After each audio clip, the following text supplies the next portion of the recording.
I am happy to join with you today in what will go down in history as the greatest demonstration for freedom in the history of our nation.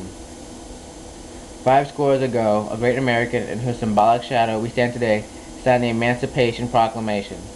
This momentous decree came as a great beacon light of hope to millions of Negro slaves who had been seared in the flames of withering injustice.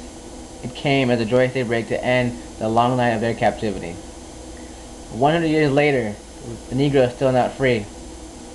100 years later, the life of the Negro is still sadly crippled by the manacles of segregation and the chains of discrimination. 100 years later, the Negro lives on a lonely island of poverty in the midst of a vast ocean of material prosperity. 100 years later, the Negro still languishes in the corners of American society and finds himself an exile in his own land. And so we've come here today to dramatize a shameful condition. In a sense, we've come to our nation's capital to cash a check. When the architects of our republic wrote the magnificent words of the Constitution and the Declaration of Independence, they were signing a promissory note to which every American was to fall heir. This note was a promise that all men, yes, black men as well as white men, would be guaranteed the unalienable rights of life, liberty, and the pursuit of happiness. It is obvious today that America has defaulted on this promissory note insofar as her citizens of color are concerned. Instead of honoring this sacred obligation, America has given the Negro people a bad check, a check which comes back marked insufficient funds. But we refuse to believe that the Bank of Justice is bankrupt. We refuse to believe that there are insufficient funds in the great vault of opportunity of this nation.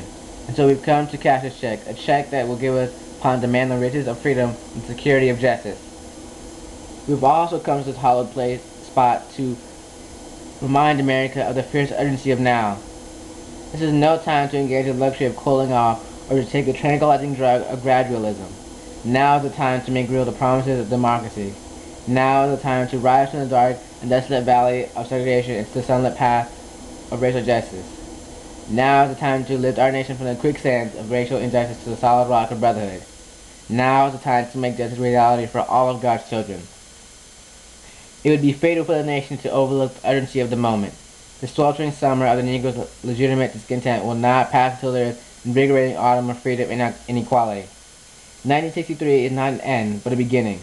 And those who hope that the Negro needed to blow off steam will not be content will have a rude awakening if the nation returns to businesses as usual. And there will be neither rest nor tranquility in America until the Negro is granted his citizenship rights. The whirlwinds of revolt will continue to shake the foundations of our nation until the bright day of justice emerges. But there is something I must say to my people, who stand on the warm threshold which leads into the palace of justice. In the process of gaining our rightful place, we must not be guilty of wrongful deeds. Let us not seek to satisfy our thirst for freedom by drinking from the cup of bitterness and hatred.